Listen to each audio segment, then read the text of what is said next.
হরে কৃষ্ণ বন্ধুরা, ময়দার সবজি রেসিপি নিয়ে চলে এসেছি, তো সেটাই তোমাদের সঙ্গে শেয়ার করব।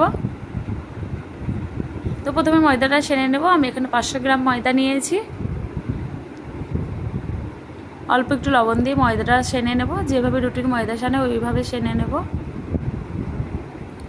ময়দাটা সানা হয়ে গেছে, 15 মিনিট রেস্টে রেখে দেবো। 15 মিনিট পর ময়দাটা ভালো করে ধুয়ে নেব।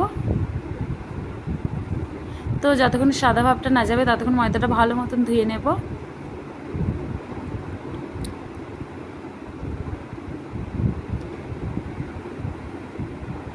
ময়দাটা ধোয়া হয়ে গেছে, এবার ছোটো ছোটো লেচি কেটে নেব। এদিকে সাদা তেল গরম করে নিয়েছি, এবার এটা ভেজে নেব। এটা খুব বড় করব না, ছোটো ছোটো করেই ভাজবো, অনেকটা ফুলে যায় তেলে দিলে।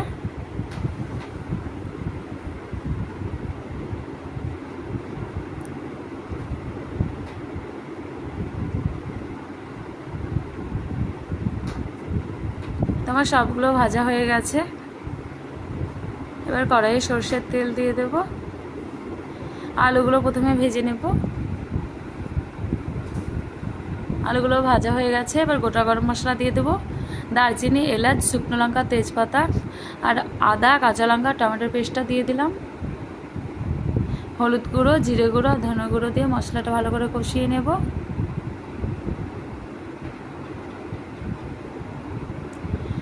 অল্প একটু চিনি দিয়ে দিলাম।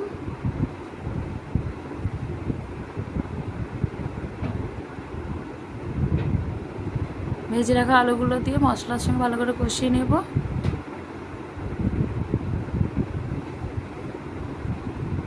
এবার পরিমাণ মতন জল দিয়ে দেব।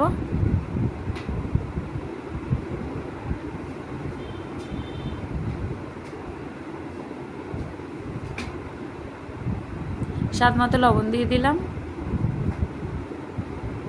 আর কাজু আর পোস্তর পেস্টটা দিয়ে দিলাম।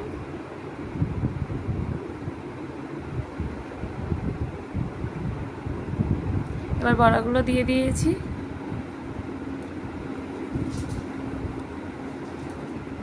আর কিছুক্ষণ ফুটিয়ে নেব। তো ময়দার সবজি রেডি। যদি ভিডিওটি ভালো লেগে থাকে অবশ্যই লাইক, কমেন্ট, শেয়ার করো।